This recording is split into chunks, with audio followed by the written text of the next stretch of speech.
Go back to the sessions which we were talking about in the previous thing. We are talking about the concepts of association analysis. So before we move into today's session, we are just going to go through with the things that we have learned. Okay. First and foremost, we are talking about association analysis, and then we are talking about what are the things that we studied in the previous class, right? So let's start off think of that. Okay. See, what is first of all, why do you need association analysis? Okay, you need to figure out what are the interdependence between items, or what is the association between items where a person who is buying bread is also able to buy jam or butter or anything like that. Okay, you need to figure out that. By doing that, we came across the term called as frequently brought items together. I was talking about the same example, okay? Frequently brought item set. So I can easily call that as frequently brought item set. This is a terminology which we came across because we were talking about association analysis. In the example, as you saw, okay, people who buy bread, there's always a good possibility that they are even buying jam, that they are even buying butter. Okay, now you can see this. They are frequently brought items only. That buying people who are buying bread is also buying jam or butter. Okay, this is something that you got to know. Okay, this is something that people we need to keep in mind. Okay, association analysis is something that we need to keep in mind.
Okay, hopefully you're back.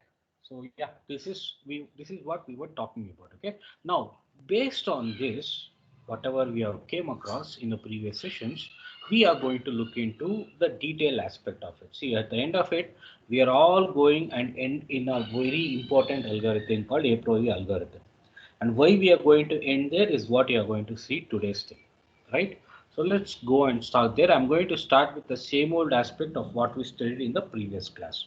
Okay, so just to maintain a flow towards of where we are going on. Okay, it's a very important thing to know why we are studying this.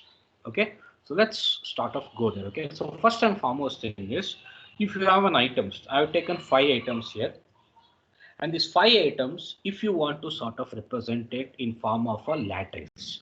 Now, when I say lattice, it means it's a diamond shaped structure. Okay. So a lattice structure can be very much used to enumerate the list of all possible item sets. What is the enumerate? Explain or expand. Okay. Enumerate the list of all possible item sets. And what are the items we have taken? We have taken 5 items here, A, B, C, D, E. Now, if you take 5 items A, B, C, D, E, this is how the entire lattice can be formed. You got A, B, C, D, E. If you take two things together, A, B, A, C, A, D, A, E. Okay, then again you take two things together like that. You get this entire row is about taking two things together. Then the next one, taking three things together. Then the next one, taking four things together. Okay, probably you must be knowing what is known as combinations. You studied something about combinations way back in third semester. Okay, under the topical discrete mathematical structures, they would have come across all these things. Okay, if there are 5 items, if you take two at a time, how many you can make? 5C2, which comes up to around 10. Then if you take three, items together, 5C3, which again comes up to 10 items. When if you take 4 items together, 5C4, you come across 5 items. Okay, 5C4 is nothing but 5 only. So you can see 1, 2, 3, 4, 5. Then if you take all 5 items together, obviously you get one A, B, C, D, E. Okay, so this is the number of different combinations that can be formed using the 5 items A, B, C, D, E. Okay, there should not be any doubt in this. And also very important that you should be able to draw this, right? Easily you can draw, A, B, C, D, then A, B, A, C, all those things you can draw. Of course, the next important step will be to make sure that you're drawing all the lines and all. That should be done. Okay, that should be done. So after this, what is going to happen? After this, I'm going to figure out this. In general, what is the number of frequent item sets that can be formed? That can be formed using this. A data set that contains k items can potentially generate up to 2k minus 1 frequent item sets, excluding the null set. Yesterday's example, we saw the same thing, right? I'll just going to write one more time. Okay, if you take 5 items, right? So 5 items. Here 5 items. What are the 5 items you have taken? The 5 items, okay, A, B, C, D, E. So these are the 5 items. So what is the total number of frequent item sets you can generate? They are saying you can do it up to 2k minus 1. And what is it k? K will be representing your number of items you have taken. In this example, we have taken it as 5. So you need to get it as 2 to the power of 5 minus 1, which comes up to around 31 possible frequent item set combinations.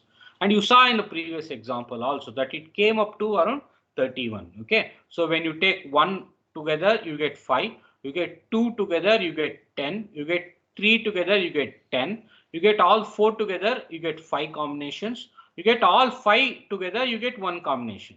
So up to, what you get up to 31. Very, very important for us to know this. Okay, now you can see that entire thing that, it comes up to around 31. Okay, so that 31, where is that 31 which you can see? You can see right here of all those 31, things which you can see right here. Okay, now a brute force approach. What is brute force approach? The manual approach. There was a technique called brute force approach. I think people, when you studied, design and analysis of algorithms in 4th sem, probably Madam would have taught you various number of techniques. Starting from divide and conquer, decrease and conquer, greedy technique. Okay, like that. One of the other technique is brute force approach. What is brute force? You do it, manually, without worrying about any strategy, any technique. You try to do it everything in a manual way. Okay, that's called brute force technique. A brute force approach for finding frequent item sets is to determine the support count for every candidate item set in the lattice structure. So what is this? Anyway, we are going to see one example for it. Yesterday also we would have seen it. I'm going to just go with the same old example. Okay, to do this, we need to do what? We need to compare each candidate against every transaction. Okay, now if the candidate is contained in a transaction, the support code will be incremented. Otherwise, no. Okay, so what is the example? The example, if you take, it will be coming through like this.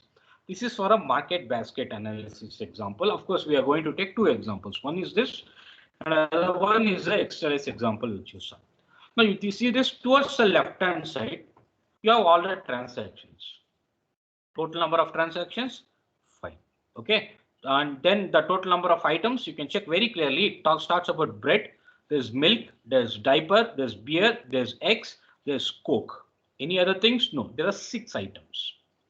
Okay, now what is the first example we do? Every place, everywhere, we are going to write what is the number of support count it has. In bread, think of bread. How many times it has come? You got it in transaction 1, 2, and 4, 5. So if you take only bread, I'm talking about only bread, it comes out around 4 places. Okay, if you take only milk, what is the number of places? So if you take only diaper, what is the number of places? Then if you take the combination, bread and milk, diaper and beer, like that, then what is the number of combinations? That and all you write it towards the right hand side of it. There's transactions, then there is list of candidates. Very important for you to know what are the few other things that are going to be looked upon here. There's something called N. Towards the left hand side, you can clearly see. There's something called M, which you towards the right hand side, which you can clearly see. Then there's something called W, which is towards the bottom of it. Okay, the support for bread and milk is incremented. When do you think it's incremented? 3 times. What are the 3 times? This is an example for taking two things together, both bread and milk. Okay, when you sort of go and increment that, what is the number of things you have? Okay, you have it in 3 places. 1, 4, 5. Both bread and milk are there. So the support for bread and milk will be incremented 3 times. Okay, that is something that you got to know. Now, based on this, there is a formula to figure out, okay, what is the number of combinations you are going to get. Such an approach, okay, doing like this manually is very tedious task. Okay, it takes a lot of time and effort. That's why they say very expensive. When they say very expensive, it is in terms of time. It is in terms of effort, not in terms of money and all. Okay, it's very expensive because it requires N, M, W comparisons. Okay, what is that N? Number of transactions. You saw in the previous example towards the left hand side, number of transactions. Then what is M? M is equal to 2k minus 1, total number of frequent candidate item sets. You saw in this example, right? The 31 what you got. Okay, the 31 what you got is nothing but 2k minus 1 only. Number of frequent item sets. Okay, that's what is clearly mentioned here also. Okay, number of candidate items. Then W is the maximum transaction width. What is the maximum transaction width in the previous, in this example? I think it comes up to around 4. How do I say it? See the number of, the items that are brought in a particular transaction. In the first transaction, it is 2. Second, 4. Third, 4. Fourth, fifth, both are 4. Okay, so the maximum width is 4. Okay. So these are the things that you got to keep in mind. Okay, see, all these things need to be written. Okay, in right exam. So I've put it in very simple words. There's a clear flow that is maintained. Just like it should be more like understood like a story. Okay, if you understand like a story, then you will write as a content. If you start studying like a content, you will be writing stories in exam, which is not at all a good thing, right? So make sure that you're understanding with like a story. Okay, this is like this, this is like this. Then you can go with the same old flow in exam. Okay, then this is an example we took. See why we are doing all this, why I'm showing all these things. I want to go and stand at a place where I say, okay, all this thing is very tough. I need to have an algorithm. That is my purpose. That is why I'm doing all these things. Okay, that is where we are going to end also. So make sure that we are going to get to know about that. Okay, so let's take this example. We have 5 transactions again. Again, you have 3, 1, 2, 3, A, B, C, D, 4 items. If you take, how do you think this is all done? The brute force approach. How do you think this is all done? It is done when you take all these things: A, C, D, B, C, D, A, B, C, D, B, D, A, B, C, D. Okay, when you take like this, and then when you figure out the number of frequent item sets, this is what you get. Okay, this is what you get if you take only one at a time, like A. You get it in 3 places, then B 4 places, C 4 places, and D 5 places. Then when you take 2 at a time, okay, A, B, A, C, A, D, B, C, B, D, C, D. How many you have? You got 4, 6. Okay, when you take 3 at a time, you got around 4. When you got all 4 at a time, A, B, C, D. Now you can check where is that A, B, C, D. You can check transaction number 3 is A, B, C, D. All 4 things taken together. Transaction number 5 is again A, B, C, D. All 4 things taken. Okay, this is something that you people need to know it here. Okay, very important for you to know this. Okay, now what is the next thing to be kept in mind? Okay, what is the next thing to be kept in mind? Now, doing like this for 4 items itself, it takes so many rows or columns. If you reduce this into a lattice or a diamond step structure, again it will be taking an entire picture. Okay, this is with regard to 4 items. But what if there are more than 4 items? What if there are 40 items? Can you be able to do it through, using the brute force approach? No, it takes a lot of time. Okay, lot of time, lot of effort, and there is always a possibility that you may go wrong. Okay, always a possibility that you may go wrong. So this is not a right approach. This is not at all a right thing to be done. Okay, so what is the next thing to be done? Okay, what's the next thing to be done? The next thing is very simple. We need to figure out a way where we are able to see this. This is with regard to 3 items, 4 items and all. Okay, we need to figure out a way where we can reduce this. Okay, so we are talking about a problem and we are also talking about the solution. That's the most important part. See, we started with association analysis. There we are learning about association analysis. We came across a thing called frequently brought items or frequent items set together. Then in that we followed how do you figure out all these things? We came across these examples where it was taking a lot of time for us to figure out what is the number of transactions, what is the number of item sets that are generated, taking a lot of time.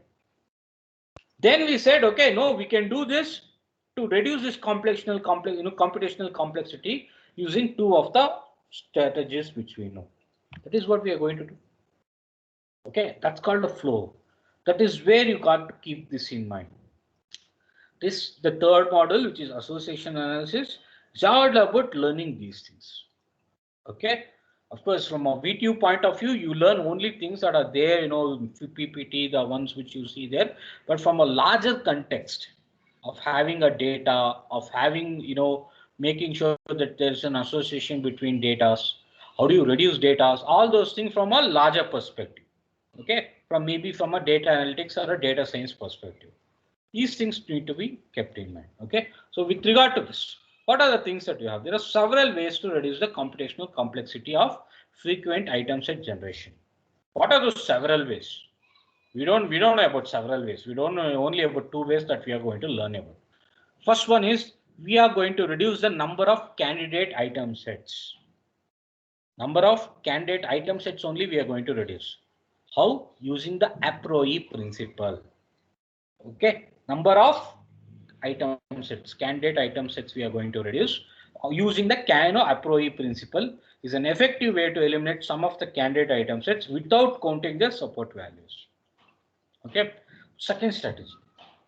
We are going to reduce the number of comparisons. There it is candidate item sets. Here it is comparisons. So instead of matching each candidate item set against every transaction, we'll reduce the number of comparisons only by using more advanced. Should have 1 second. Where is it? Yeah, we can reduce the number of more advanced using more advanced data structures. Okay, or the number of comparisons. That's very important. This itself I have not underlined. Okay, now I think it's fine. Okay, we'll reduce the number of comparisons by using more advanced data structures, either to store the candidate items or to compress the data set. You don't worry about the last 2 lines. You worry about the one that is underlined. We are going to now reduce the number of comparisons. Okay, very important for you to be keeping in mind. Okay, so let's go for the next one. What is the next thing that you basically look after here? The a priori algorithm. Very important. I think it's something that you are going to learn even in 7th sem. Of course, from a different perspective only. When I say perspective, here you learn it in terms of data mining, there you learn it in terms of machine learning. Okay, but both the places it remains the same. The strategy remains the same. Okay, so this is not going to end here, it's going to continue. Okay, make sure that people are keeping in mind. Okay, a priori algorithm, however you pronounce it. Okay, a priori algorithm given by R. Agarwal, Srikanth in 1994. Okay, for finding out what frequent item sets in a data set for a Boolean association rule. Okay, name of an algorithm is called a priori because why? It uses the prior knowledge of frequent item set properties. Most important word here is it uses the prior knowledge of frequent item set properties. Okay, then what does it do? It describes how a support measures helps to reduce the number of candidate item sets explored during the frequent item set generation. Probably you will not understand the third line. Okay, until unless you see what is the a priori algorithm. Once you see that, probably you will be able to understand what it is on. Okay, I think that's a long thing to sort of work through and all. Before we go into the a priori algorithm and all, there's something that you got to keep in mind here. Okay, how it is all done and all. What's the first one? The a priori principle. You see this diagram and you'll probably understand what I'm trying to do figure out here. If an item set is frequent, be careful here. If an item set is frequent, then all its subsets must also be frequent. This is a principle with regard to a priori principle. What is the meaning of this? They say if an item set is frequent, which basically means it's coming a lot of time, then its subsets are also coming lot of time. Here we have taken the example of C, D, E. We are considering C, D, E as more frequent. If you are considering C, D, E as more frequent, then all its subsets. What is subsets? C and D, C and E, D and E, and C, D, E. All the places where it is becoming the the involved C, D. Some people will get that out. Hey, what about B and E? No, of course it will not come. See, I'm talking about only CD. So all the combinations related to CDE only will be taken. I'm taking this as an example. Okay, if CDE is frequent, like you can see on the top, if item set is frequent, so I'm saying if CDE is frequent, then all its subsets. So all its subsets means C and D, C and E, D and E. Then all three to taken together, C, D, E. Then all these things are also frequent. See, that's the reason I told you that you need to learn this diagram. To explain a priori, this is very, very important. Okay, they see three diagrams. One you saw there, this is the second one, and the third one which you're going to see later. You have these three diagrams intact without any problem, you got the full marks. Okay, you got the full marks. Later, it's all about writing this principle here and there, the small explanation, it's all done. Okay, so this, if an item set is frequent, then all its subsets must also be frequent. Okay, now the same thing is explained here. Suppose CDE is frequent item set. Clearly, the transactions that contain CD, which is nothing but CD, CE, DE, C, D, E. Okay, everything together is all very much frequent also. As a result, if CDE is frequent, then all the subsets of CD, that is the shaded items in the figure, must also be frequent. Okay, this is one thing that you got to keep in mind. Okay, so conversely, what is the converse of it? The converse clearly says that if an item set AB is infrequent, what is infrequent? Not coming, not happening.